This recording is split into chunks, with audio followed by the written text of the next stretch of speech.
Good afternoon साथियों। Good afternoon sir. आज की इस वीडियो में हम देखेंगे कि कैसे एसी से डीसी में हम कन्वर्ट करके किसी चीज़ को ऑपरेट कर लेते हैं। जैसे कि हमारे पास एसी सप्लाई होता है, लेकिन हमारे पास कभी कभी ऐसा कंडीशन होता है जिसमें हमारे पास डीसी कंपोनेंट होता है, जिसको हम कैसे चला सकते हैं एसी से कन्वर्ट करके डीसी में।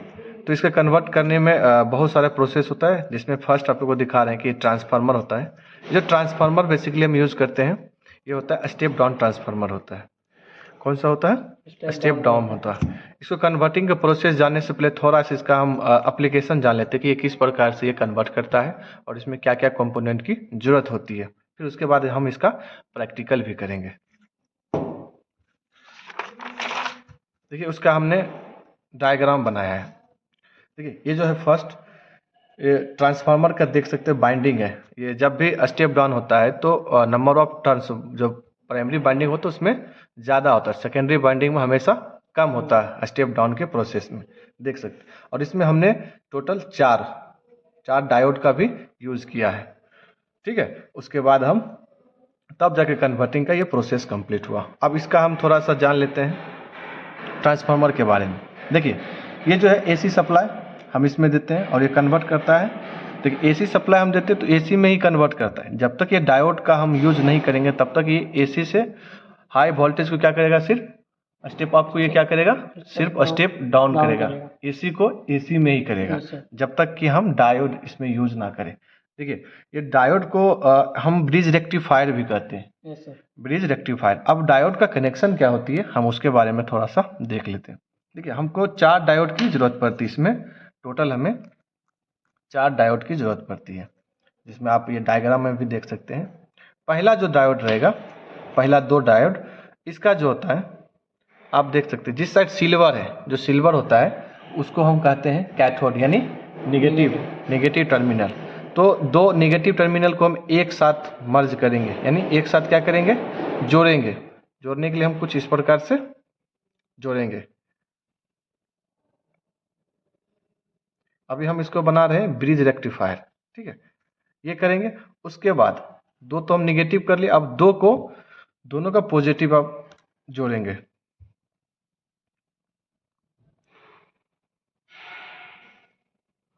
कुछ इस प्रकार से हम जोड़ेंगे। अब बचा है कितना हमारे पास, 2, यानी 2 निगेटिव एक साथ कर दिए हैं और 2 पॉजिटिव एक साथ कर दिए हैं। अब ये दोनों को हमको जोड़ना है। एक बार और इसमें हम ध्यान रखें, जैसे कि ये दोनों आप देख सकते हैं, जो सिल्वर कलर दोनों है एक साथ हमने जोड़ा है और एक साथ क्या किया, ब्लैक एक साथ। मतलब ये कि 2 निगेटिव को एक साथ हमने जोड़ा है और 2 पॉजिटिव एक साथ हमने जोड़ा है।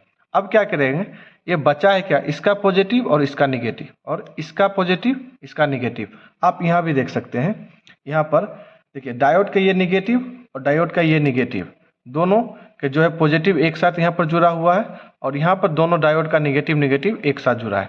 फिर क्या है, डायोड का पॉजिटिव और दूसरे डायोड का निगेटिव फिर उसके साथ जुड़ा हुआ है। तो अब हम देखते हैं क्या, AC to DC converting process with the help of bridge rectifier. देखिए, जो स्टेप डाउन ट्रांसफार्मर होता है, जैसे इसके बारे में बात कर लेते हैं। ये क्या करता है, हम एसी सप्लाई इसको कितना देते हैं, 220 वोल्ट देते हैं। 220 वोल्ट एसी सप्लाई देते हैं। अगर जब तक हम इसमें ब्रिज रेक्टिफायर नहीं लगा रहे हैं तब तक ये क्या करता है, 220 एसी वोल्टेज को स्टेप डाउन करके ये हमको कितना देता है, 12 वोल्ट एसी देता है। यानी 220 वोल्ट से कन्वर्ट कर देता है किसमें, स्टेप डाउन से 12 वोल्ट एसी में। अब जब तक हम ब्रिज रेक्टिफायर इसमें नहीं लगाएंगे तब तक ये डीसी में कन्वर्ट नहीं करेगा। तो हम थोड़ा ट्रांसफार्मर के बारे में आप जान लेते हैं। इसके बारे में, जो हमारे पास ये ट्रांसफार्मर है इसको थोड़ा आइडेंटिफिकेशन कर लेते हैं। ये है 12012, ये बीच का है। ये बीच का जो होता है ये कॉमन होता है और ये दोनों जो आउटपुट है। अब इसको हम कैसे मानते हैं कि प्राइमरी साइड कौन सा है। प्राइमरी साइड में क्या होता है, 2 इनपुट की हमको ज़रूरत पड़ता है। तो 2 इनपुट की ये दोनों रेड वायर देख सकते हैं, ये दोनों है हमारे प्राइमरी साइड और ये है सेकेंडरी साइड। सेकेंडरी साइड में हमारे 2 आउटपुट है, एक कॉमन है। अगर एक ये जो रेड वाले और एक ग्रीन वाले, ये दोनों का अगर हम उसमें जोड़ते हैं या ये दोनों का अगर हम वोल्टेज मेजर करेंगे तो इसका बताएगा 12 वोल्ट। AC 12 वोल्ट AC रहेगा। फिर इसका और इसके बीच का हम मेजर करेंगे तो फिर भी इसका 12 वोल्ट AC ही बताएगा, जब तक कि हम इसमें ब्रिज रेक्टिफायर को नहीं जोड़ लें। तो देखिए हमने बना लिया ब्रिज रेक्टिफायर। अब इसमें देखिए थोड़ा सा है, डायोड हमने यूज़ किया है 4007। इसमें जो हमने डायोड यूज़ किया है वो डायोड जो है 4007 है। और इसमें एक कैपेसिटर भी हमने यूज़ किया। कैपेसिटर इसलिए हमने यूज़ किया कि जो DC में कन्वर्ट करता है तो प्योर DC नहीं होता है, तो प्योर DC करने के लिए हमने इसमें कैपेसिटर का यूज किया। कैपेसिटर जो है 1000 माइक्रोफैराड का है, जिसका वोल्ट है 35 वोल्ट। ठीक है, अब इसको हम कनेक्शन करके देखते हैं। थोड़ा इसमें हमने कैपेसिटर का भी यूज़ किया, तो कैपेसिटर के बारे में हमने बता ही दिया कि जो प्योर DC में कन्वर्ट नहीं करता है तो उसको प्योर करने के लिए हमने इसमें कैपेसिटर का यूज़ किया। अब रही बात कैपेसिटर का हमने यूज़ किया, लेकिन कैपेसिटर को कनेक्शन क्या होगा। देखिए ये दोनों डायोड का पॉजिटिव, जो कैपेसिटर का पॉजिटिव और ये दोनों डायोड का पॉजिटिव और कैपेसिटर का निगेटिव और इसका निगेटिव, ये दोनों को हम एक साथ जोड़ दिए। ठीक है, हम जो ट्रांसफार्मर है उसके साथ हमने जो ब्रिज रेक्टिफायर बनाया और कैपेसिटर इसमें जोड़ा है, अब इसको हम कनेक्शन करेंगे। किस प्रकार से कनेक्शन, आउटपुट DC के लिए हम कनेक्शन किस प्रकार से करेंगे। ये जो अपना पॉजिटिव टर्मिनल है इसका पॉजिटिव के साथ जोड़ेंगे, इसका पॉजिटिव के साथ हमने जोड़ा और इसका जो कॉमन होता है इसके निगेटिव के साथ जोड़ेंगे। अब जाके हमारा ये ब्रिज रेक्टिफायर और ट्रांसफार्मर से कनेक्शन कंप्लीट हुआ। जो हमने यहाँ कनेक्शन दिखाई है थोड़ा, ये जो हमने कनेक्शन बताया ये कनेक्शन अब जाकर ये कंप्लीट हुआ। अब हमारे पास टोटल कितना टर्मिनल बचा है, यहाँ पर 2 टर्मिनल बचा है। ये दोनों से हमारा कितना आएगा, 12 वोल्ट DC आएगा। तो सबसे पहले हम मेजर कर लेते हैं कि स्टेप डाउन ट्रांसफार्मर ये 220 वोल्ट को ये 12 वोल्ट पहले क्या करता है। पहले अगर रेक्टिफायर को हम कनेक्शन हटा देते, ये दोनों पर मेजर करेंगे तो कितना आनी चाहिए, 12 वोल्ट AC आनी चाहिए। तो उसके बाद हम थोड़ा पहले मेजर कर लेते कितना आ रहा है। हमारे पास मल्टीमीटर है, AC पे हमने लगा दिया ऑलरेडी। अब हम इसका मेजर करते हैं। देखिए अभी हम रेक्टिफायर के कनेक्शन से नहीं जोड़ रहे तो 12.7 वोल्ट AC दिखा रहा है। ठीक है, अब हम इसको क्या करते हैं, इसमें अब ये दोनों जो हमारे बचा, एक पॉजिटिव और एक निगेटिव, अब ये दोनों पर हम मेजर करेंगे तो क्या आनी चाहिए, 12 वोल्ट DC। अब हम DC करते हैं, हमारे पास 20 कर लेते हैं। अब हम देखते हैं इस पर DC में कितना आ रहा है।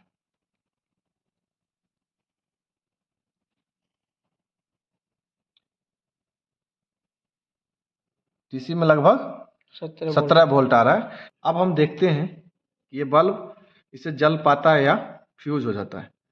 कि हमारा जो सर्किट हमने बनाया, ट्रांसफार्मर का यूज़ किया, रेक्टिफायर का यूज़ किया। पहले ट्रांसफार्मर से हमने क्या किया, पहले स्टेप अप से स्टेप डाउन किया, यानी 220 से हमने कन्वर्ट किया 12 वोल्ट AC में। फिर 12 वोल्ट AC को हमने कन्वर्ट किया 12 वोल्ट DC में। हमारे पास LED है, ये LED जो बल्ब है वो DC है। अब हम देखते हैं इसका पॉजिटिव और इसका निगेटिव के साथ जोड़ के ये बल्ब पॉजिटिव और निगेटिव।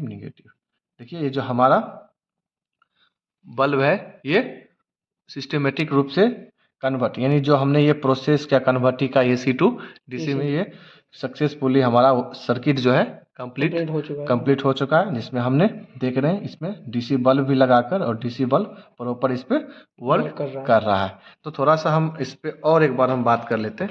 सबसे पहले हम क्या करते हैं, एक AC सप्लाई लेते हैं। जो AC सप्लाई है ये 220 वोल्ट है। उसके बाद with the help of step down transformer जो है 220 वोल्ट को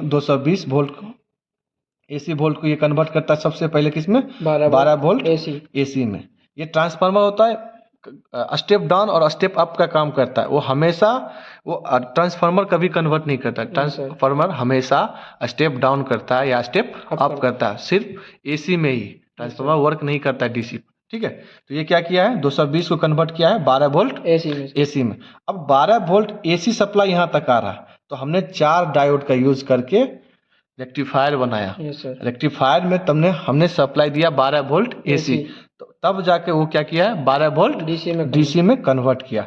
और फिर यहाँ पर हम बात करें कैपेसिटर का, कैपेसिटर इसलिए लगा है ये प्योर डीसी नहीं करता है, यस सर। इसीलिए हम किस चीज़ का यूज़ किया, कैपेसिटर के, का। ताकि ये प्योर डीसी बनाए। तो हमारे पास ये हमने जो बनाया छोटा सा प्रैक्टिकल किया है, ये हमारा कंप्लीट हुआ प्रोसेस।